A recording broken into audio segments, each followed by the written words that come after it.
If you really believe in your product, if you really believe in the things that you're selling, go fucking out loud and start buying and expanding and spend a lot of money in advertising. Welcome to episode number 6, e-commerce, with my partner, friend, brother, Marcus Holliman. How you doing, brother? What's up, my man? 50 grand. What are we drinking? What are we drinking today? Well, you know, usually I'm rolling with the grandpappy, but today I'm trying something that was recommended to me by a friend. It's a little off-paced melody. It's just a Jack and honey. It's honey Jack, so it's real easy and it's smooth. So it's a nice sipper. You don't want to hit it too hard because it's got sugar in it. And sugar and alcohol don't mix. But if you can handle like one shot a day, it's a good little sipper. Do you think we can come up with some good bullshit? You know. Oh yeah, when you're rolling with this stuff, you can. All right, so let's see how far we can bullshit with that drink. Let's see what we can do. I'm just going with the basic. I'm having some gin from last episode. Okay, you're going clear today. I'm doing clear, yeah, because yesterday we had some. We were hanging out last night. Hanging out last night, so I have a little bit of a headache on that. So today we're gonna talk about e-commerce a little bit more in depth about what we do, some strategies, advice. How to make money nowadays with the e-commerce. And there's, our team decided to, come up with a couple of topics. And, what do you want to start first, business or bullshit today? Let's get this thing rolling. We'll do a little business first. The bullshit will probably come out on its own. All right. Let's do business for 100. Business for 100. Let's hit it. All right. Let's say the very first question that one of the guys come up with us was advice for newcomers. New e-commerce guys. As far as e-commerce is concerned. As far as e-commerce is concerned. Oh, shit. That's a broad topic, but if I was going to tell some newcomers, probably the best advice would be to focus on one thing and do it well. Find something that's close to where you are. One of the biggest problems in e-commerce is a lot of new people that are trying to sell products online. They're going all over to China and trying to source. E-commerce comes down to sourcing and selling, right? Right. You got to find some shit and you got to sell it, right? Mm-hmm. So newcomers tend to go all over the world looking for stuff. I'm going to go to China. Let me go over to the Nevada, the Expo this, Expo that, and all that shit. Start right in your own backyard. You'd be surprised. Everybody lives somewhere. Yeah. Everybody is a pinpoint on the map, right? Mm-hmm. So you'd be surprised what's going on in your own damn community, your own backyard. There's some shit being created, sold, manufactured in your own city that you can take online. And the advantage that you're going to get from doing that is you don't have, 28 days from China. You don't have to worry about shipping the product to you and then reshipping it to the platforms or whatever. It's only one day because you can go pick it up from wherever you're sourcing it from in your community. And you get it online faster. So money loves speed. The faster you can get it and turn it over, the better. And if it's in your own community, it's probably going to be cheaper, low logistics costs, so you can leverage that. That's one of the best goal in And those are the things that help us accelerate our e-commerce operation. Shit, we did it. By doing a very deep analysis on the market, what we have in our area. What we had in our area. Things that we can source. Yeah. And out of that, you can just flip. Because when we started, we did that Chinese stuff too and got our ass kicked, Yes. Buying from China, 28 days by ship, 5 days by transit, turning the shit around, adds to your cost. The Chinese already have it, so they're going to beat you. So we said, hey, let's slow this shit down. Let's start looking what we have. And that's how we got in the chili game, right? So trading what we got. That's right. And that's the reason why, for instance, here, since we're on the border between Mexico and the United States, we leverage that region. We leverage that we leverage what's here. Exactly. We leverage the Mexican products. Yeah. We did a lot of analysis, keyword search, data mining. Like that, yeah. And exactly when we find that specific product or keyword search, we start looking on the sourcing related to our area. And that's the thing that helps us a lot, maximizing the niche and the competitive advantage versus the Chinese or any other player who is in the e-commerce. Because at the end of the day, they ain't growing many jalapenos in China. They can copy a lot of shit, but they can't copy certain things that we have here. That's right. And that's right. That's that. That's actually real great advice for new e-commerce people who are in there. There's another topic, real quick on this, all related to e-commerce. How the e-commerce world is currently. And how has it been different from when you started? So another business, no bullshit yet? No, we're still in the business. All right, still in business. So how's the e-commerce currently? Yeah, and how has it changed actually since we started? We started in 2017. We're in 2021, so we've been already It's 4 years. 4 years already. A lot of changes are happening, especially with Amazon. One thing is clear: post-COVID, with Amazon, the whole game changed. Amazon used to be easy to do business with, meaning you have a product, right? You can easily upload that product into the platform, right? Nowadays, it's super hard. Why? Because post-COVID, Amazon decided to regulate a lot of third-party sellers. The best way to do that was, require us to trademark our product if we want to really advertise, our products by putting videos, advertising with videos and all that. What Amazon decided to do was we want serious partners, serious third-party sellers. In this case, are you willing to trademark your product? That's a big commitment for a third-party seller. And actually, that's also kind of like in the mixed advice for new e-commerce. Because if you really want to nowadays, if you really want to start doing business with Amazon, you need to be serious about it. Having a real great trademark, having great customer support, people who whenever at A+ customer support, people who have questions, consumers who have questions about your product, you need to be on point. Those are the things that have changed moving forward. What's your thoughts on this? Yeah, the game is getting more competitive. It's obvious, right? There's lots more competitors, a lot of knockoffs, a lot of people knocking off other people's stuff, copycats and all that. It's easy to copy in a digital world. But the future of e-commerce is as more people come in the game, there's more opportunity too. So you have to set yourself away from your competition. And the way you do that is, like you said, it's the quality of your product, the branding and the trademarks and all that that's part of it.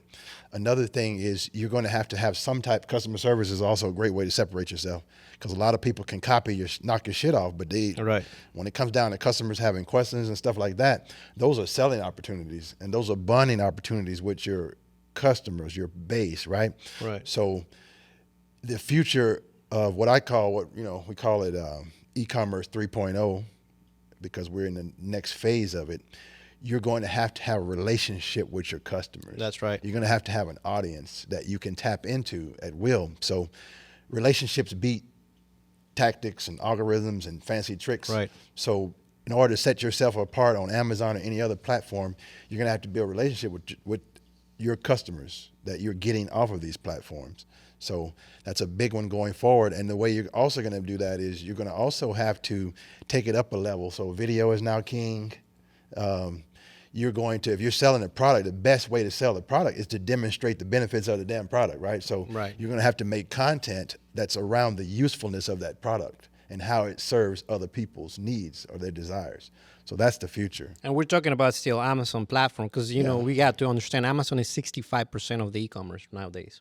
Right. So obviously you're going to start with a product. You need to start testing with Amazon. It's the most competitive marketplace, but it's the most rewarding when you actually nail and target a specific product that's successful. And one thing is also clear too, which can be blending to the advice for new e-commerce as well, because probably we're going back and forth with these two questions. The game has also changed between wholesalers and private label guys. People who start a product from scratch, a new brand.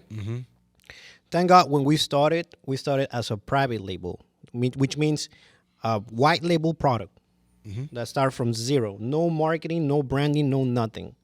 So what we did was to brand the product with all the requirements that are behind that, from doing a commercial, from the private labels, from what it is, the price, the correct price that you need to actually sort this product in the marketplace.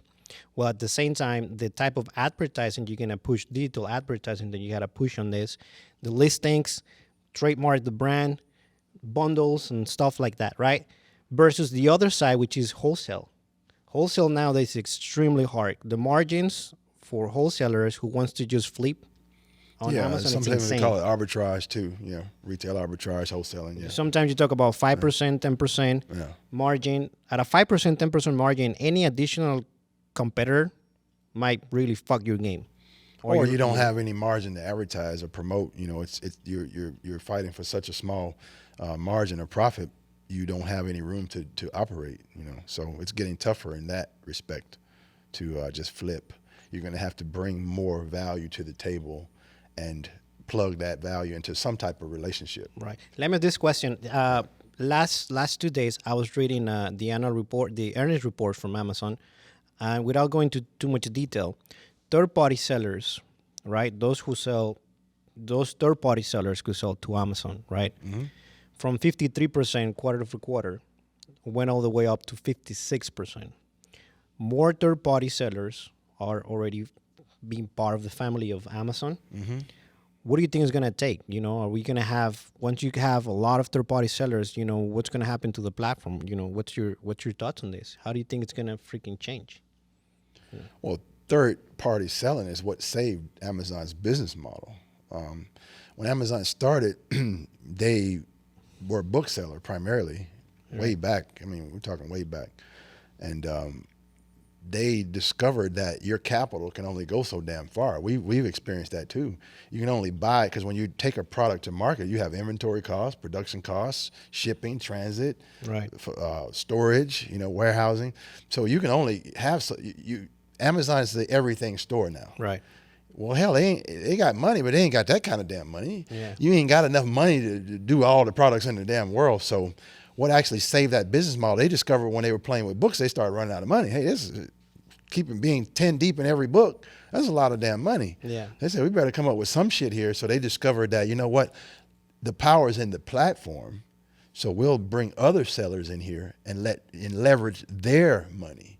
Let's leverage their inventory, and let's just make a platform where all this stuff can be sold, bought and sold, exchanged, so transferred. So that's what they did, and it just grew and grew and grew. So like crazy. That's not going to stop anytime soon, because it's a capital issue. So I would rather leverage or pimp, whatever word you want to use.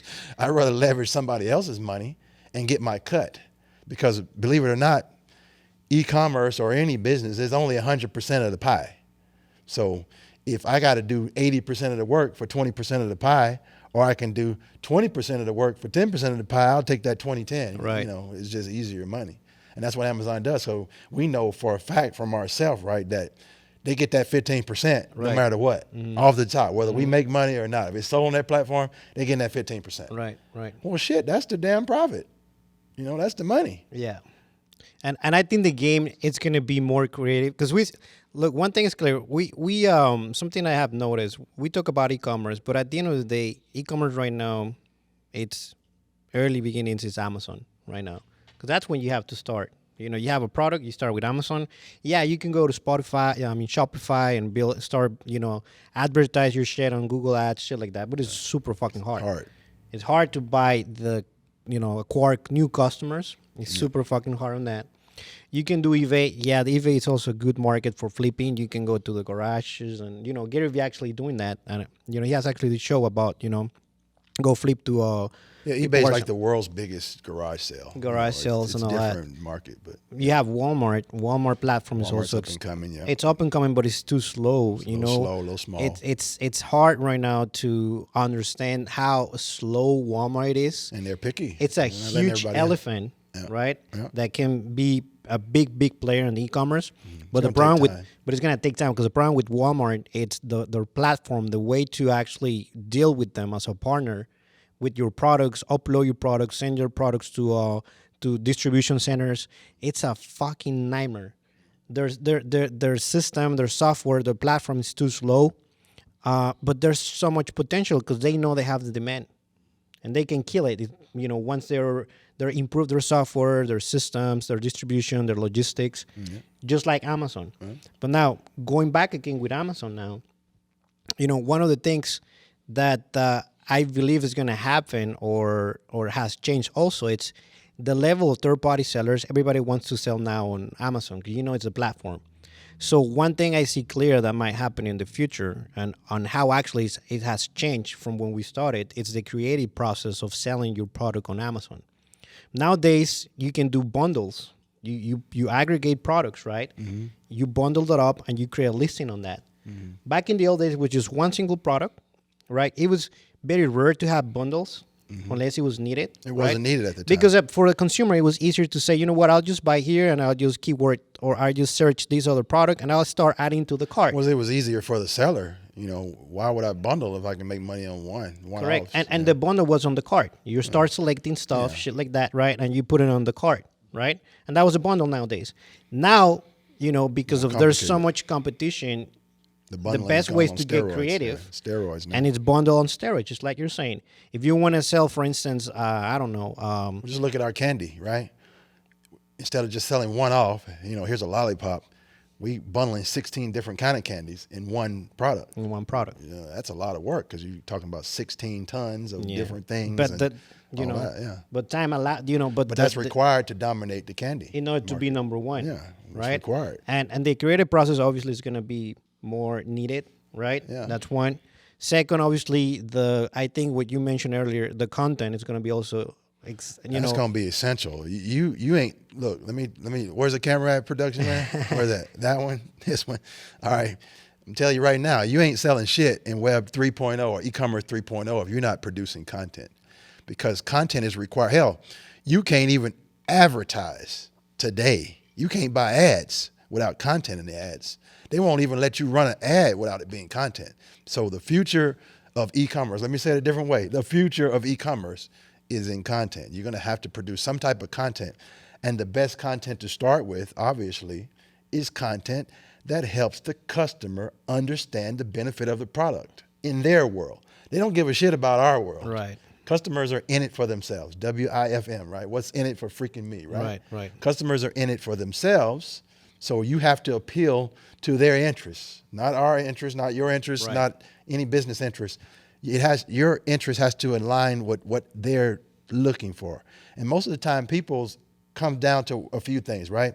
I got a problem, or I need some pleasure. I got pain I got to get rid of, or I'm looking for pleasure. Mm-hmm. So a product is fulfilling some kind of desire that a customer has. Mm-hmm. So the way you demonstrate that, or the way you connect those dots is, you just can't throw up a damn listing now in a picture. That ain't going to cut it. You got to demonstrate. You got to show the benefits of your product in relation to the desire that the customer has. Right. That's Web 3.0, e-commerce 3.0. Which relates to the level of entry to sell on Amazon. Yep. Has to be very creative, a lot of content, a lot of explanation about your product.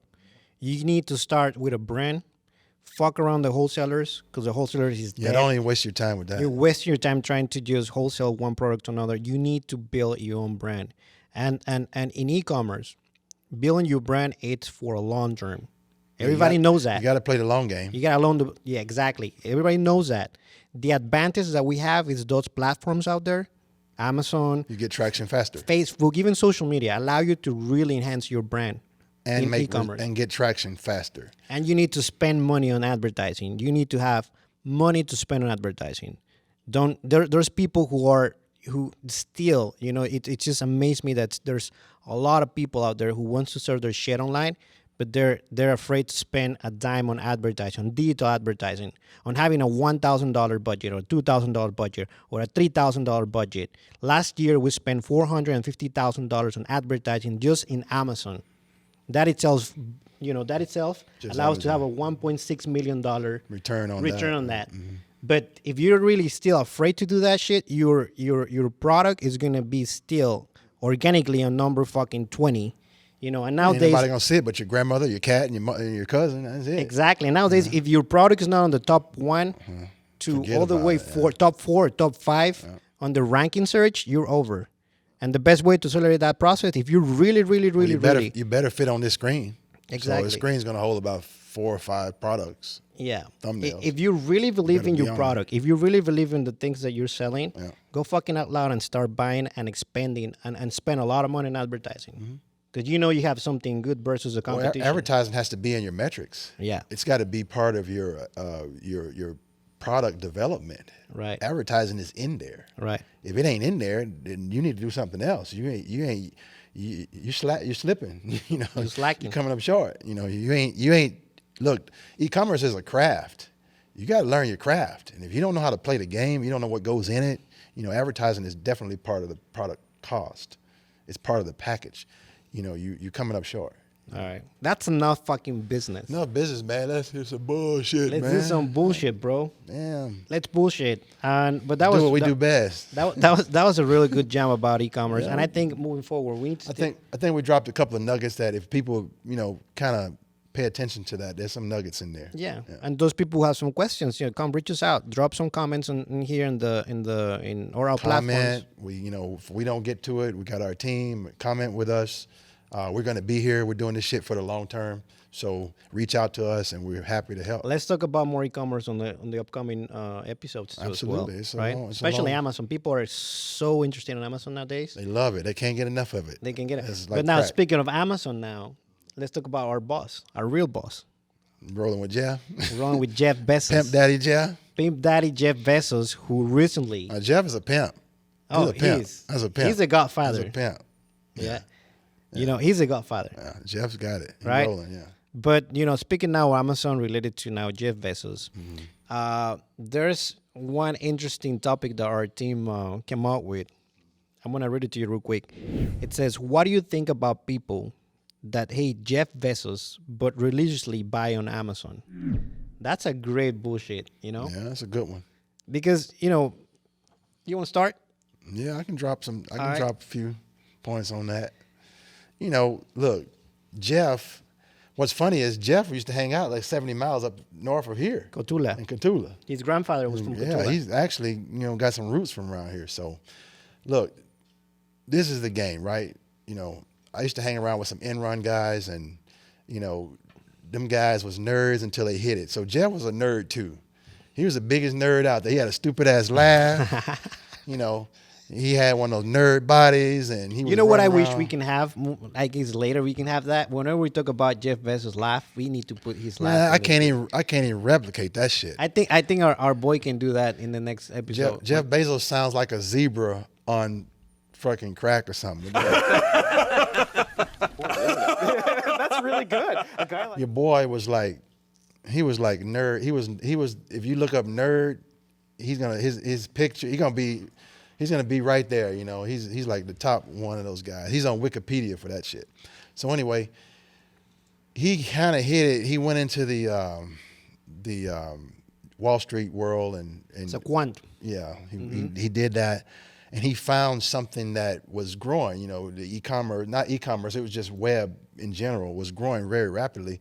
So long story short, what happens is these nerds, they hit it. And when they make a bunch of money, money is like a magnifier. Everybody starts looking good with money. So we started getting some money, because there was a time, we got a picture somewhere here. It's our favorite picture. It's just him with that spray painted Amazon sign, putting in the late hours. He wasn't shit then. But when he hit it, okay, here's the progression, right? So then he got to start getting in the weight room, started getting some facials, got his hair, because he had one of those. He got a divorce. He had one of those Tickle Me Elmo hairdos, you know. He straightened all that shit out. So then he started wearing some clothes. So what happens is when you start making money, you start coming up. So he started getting all his A game. He got a new woman. He got rid of Mackenzie. That ain't none of my business. But anyway, he started making money. Yeah, because I think he just not to interrupt you, but I think his grandfather or his roots come from Cuba. Yeah.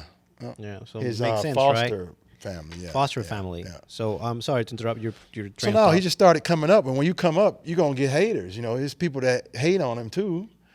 But I mean, you can't please everybody. I don't think he gives a shit. When you're that rich, you But what is it to hate about Jeff Bezos? That's what I'm trying to understand. I totally he's just super rich and running every damn thing.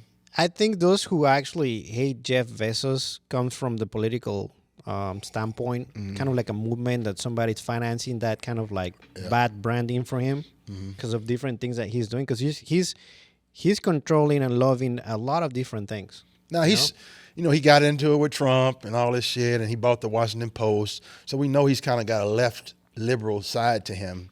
But then he's a businessman too. So he kind of got mixed up in there. And this is what always gets me with these guys, man. They let their dicks get them in trouble. You know what I'm saying? Yeah. How in the hell, you got billions of dollars. how in the hell you gonna get caught running around with this other chick and you married and shit? Go do your shit and keep it private. Don't be getting caught, because that squeezed him and that gave him a lot of bad press. Well, And that was leveraged against him. Even the Saudi Arabians was catching him with his dick pictures and shit like that. yeah, but he never released that. No, but you don't know what they got. Because I'm pretty sure he paid a lot of money not to release all that shit. But my point is, why get yourself in that kind of shit, man? You got money. You got the kind of money that you can hire 3 or 4 levels deep. You can have a dick pic manager that just, hey, look, I'm gonna pay you $50,000 a year just to manage my dick pics and not let it get caught. If you're damn near a trillionaire, don't get caught on some simple Tiger Woods kind of shit. There's another motherfucker that did the same damn thing. Well, let's stick with Jeff, I get the Tiger Woods. Yeah, I get the Tiger Woods. Manage your shit. Keep your game tight. But anyway, that's a rant. But it's crazy because look, okay, you hate Jeff Bezos or whatever, but you still buy it. I'm down with him. No. I know you're down, but I'm talking about people who hate Jeff Bezos, right? Yeah. Either because he's I don't know if it's still the richest guy in the world, or I think right now it's another guy. Well, that earnings announcement knocked him down like what? 7 the owner of Louis billion. Vuitton and all those guys, 13 right? billion or something, yeah, that's right. They're like neck and neck. That's right. So, what is it to hate about Jeff Bezos? You hate it, but you still buy Amazon, your diapers and your books and shit like that on Amazon. That crack. You still smoking that crack? That doesn't make any sense.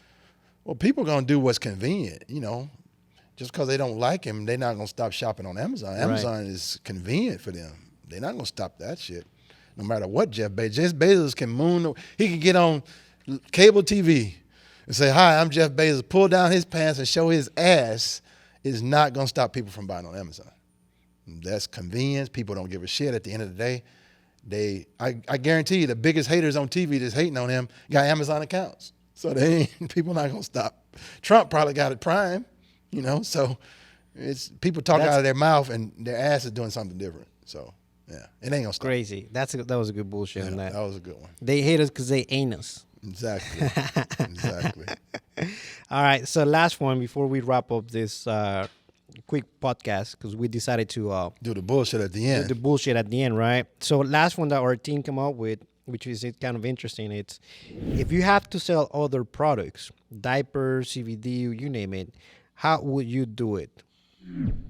Well, I think we kind of like mentioned that in the business side, but let's see if we can flavor this with a lot of bullshit. CBD, it's a fucking already market that it's saturated. Everybody's selling CBD, unless you gotta be careful now because the Fed's trying to slap motherfuckers and they might come down on you and you sell that shit in the wrong state, because e-commerce is selling it everywhere all the time, and there's some wild shit going on with that CBD stuff. Some of it's legal, some of it ain't. You can do this, you can't do that. It's crazy. And you got diapers. Would you sell diapers? I'll sell anything I can make $1 out of 15 cents. Shit. You know what would be crazy to sell colorful diapers? I don't know if that's kind of like makes sense. Like different. If you have like a Mac, right, who's offering you different colors, like yellow, white, yellow, red, whatever, right? Colorful diapers, Yeah, or some licensed diapers, Spider-Man. Because look, everybody's selling diapers. Okay, I think I got it. What's the name of this company that we researched a long time ago? That now it's a public traded company. They started selling diapers actually on the e-commerce side, and they used diapers as an anchor because they knew they were losing a shitload of money. Because how much money can you make selling diapers if it's not those big ass companies, that's right? a pure commodity. Ain't no it's money. It's a pure commodity. There's no money, right? But then what they decided to do was, okay, we're gonna buy all the diapers of the whole country, right?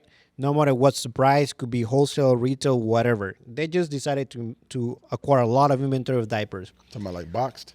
I think it was boxed, right? Yeah. And that's how they started. They start getting They were doing toiletries, diapers and napkins and things shit that like you don't make any fucking you money, think about, right? Money, Your margin, but a lot of sales though. A lot of sales, yeah. But the idea of selling diapers in the e-commerce was to bring traffic to your website, because everybody can buy. Their target especially was to mothers, right? Yeah. With who has kids early stages, 3 months, 6 months or a year, right? So first they researched that their audience is gonna be moms who has kids between 1 month all the way to 7 months. Mm-hmm. Because you know about, and this is what they did. And if you can pick them up, then you got a customer for the next Exactly. decade? So they knew that losing, having a losing proposition of selling just diapers at at the best price from the market, right, was, a proposition saying we're going to lose money upfront, Yeah. but we can make money reselling or, anything related to. Well, we know if you get a diaper customer, right? Those babies, I'm trying to keep it a little bullshitty too. Those babies are going to piss and shit those diapers out. Correct. So you got a recurring Cleaning. customer. They Yeah. got to come back and buy more. So the key is over time, the lifetime value of that customer is going to make up the loss that they had in the beginning. Exactly. Right? Because you can buy accessories related to cleaning your kids' shit. You know what I'm saying? It's a lot of money in poop. And that's how they decided to make money. Yeah. So if you It's ask a model, me, and they publicly traded, so they had a little runway there where they raised some Wall Street money, and that shit better work. exactly. So in essence, if you ask me, if you based on the question that says you have to sell other products, right, diapers or whatever, or CBD, how would you do it? It's if you really believe in the power of your sourcing. First of all, I wouldn't sell no damn diapers, but that's. But let's stick with diapers because that was a great example, right? Damn. Yeah. But we know there's no money of selling one-on-one diapers. So I'll just get all the diapers, even if I'm losing on average $3, $4, $5 per diaper. That's the cost of acquiring a customer, right? Online. But if I believe in the power of sourcing, right? I have other accessories that I can sell besides diaper to that specific market, to the moms, right? You're getting them all. The mom sheets and any other things, A number of things. If I believe in the power of sourcing, right, even if I lose $5, right, on a just one straight diaper transaction, but if I can sell you 4 or 5 accessories related to that specific niche market, why not doing it? You're trying to get as close to break even on the front as you can. Exactly. Because the customer, the companies that have big runways or a war chest of capital, they know they have a certain amount of time. If I'm going to lose $5 or 10 or 20, whatever that number is to acquire a customer, and we know that we can sell to that customer for the next years, multiple types of things, they've got those numbers figured out to where that relationship is worth doing, which kind of comes back to what we were saying earlier. If you're going to survive in e-commerce 3.0, which is the future of e-commerce, you better have a damn relationship with your customer. You better know them and you better keep them close, because that is what you're going to have to do to compete. Right. You're not going to look. This is a good little bullshit nugget right here. It's going to get to the point where you ain't going to make no money on the front. Forget the front. F the front. The front means your first transaction. Right. Scratch that, mother. You ain't making no money on the front coming up. This is the now and in the future. The 3.0. You ain't gonna make no money on your first sale. That first sale is to acquire a customer and start the relationship. That's where it's going. So that's how you're gonna compete. Yeah, drop the mic like this. So mic dropper. Drop it. No, like this. Drop it. Drop the mic. It's a wrap. I think that's kind of like I think that was a good bullshit on that part. Yeah, it was a little business got mixed in there with that. It was more in there. business than A little bullshit this business time. on the end. We supposed to be bullshit. But let's try to our upcoming guests take that bullshit first and business second. It varies. Sometimes that's why you got to tune in. Sometimes the bullshit comes in the front. Sometimes it comes in the back. But it's gonna be there. I guarantee you that. Front or back. Front or back. You never know. That's why you got to tune in. All But right. one thing we do promise is gonna be some bullshit around here. So get ready for it. All right. Well, I guess that's a wrap. We don't want to waste much of the valuable time of the audience. So I hope they enjoyed this little piece of business and bullshit. Episode number 6, when we talk about a little bit about e-commerce, we emphasize the online marketplaces platforms like Amazon, a little bit about Walmart, a little bit about eBay, a little bit about Shopify. But most important, if you're gonna start a product, right, the very first thing you gotta do is try your product on the biggest in market, in online e-commerce, which is Amazon. So drop some comments, drop some suggestions of different topics you'd like to hear moving forward. Questions. Yep. Questions, concerns. If you have more bullshit, more than business, BS drop topics. it too. BS topics, that's You want great us too. to talk about, And we're here open. This is an open platform, MTCX, to share anything related to entrepreneurship. Later we're gonna talk about crypto. Crypto's Our hot. crypto That's tradings. hot. We have some great fucking strategies on the Crypto's crypto side. smoking hot. It's smoking hot right now because there's the volatility allow you to make so much fucking money. Getting paid on that. Even if you don't fucking believe on the crypto, on the coin, whatever, you have to take advantage of the volatility that's out there, and that's plain and simple. I don't care if you're a believer or not. You have to take advantage of this wild horse. The volatility allow you to make a lot of money, and I think that's going to be our next topic moving forward: crypto trading. Right? That's Yeah. fucking We'll hot, talk and we about can trading. actually do a lot of bullshit on crypto too. Yeah. Trading is one of our departments, one of our business lines. All right. Yeah. All right. Perfect. So I hope you enjoyed this episode number 6. See you soon. Stay tuned. You can listen to us on Shopify through Business and Bullshit, or you can listen to us on YouTube. Either type in MTCX Media or Business and Bullshit, so you can actually listen or watch our episodes. Drop some comments if you have more questions, topics, BS that you want us to talk moving forward. So see you soon. Thank you. Peace.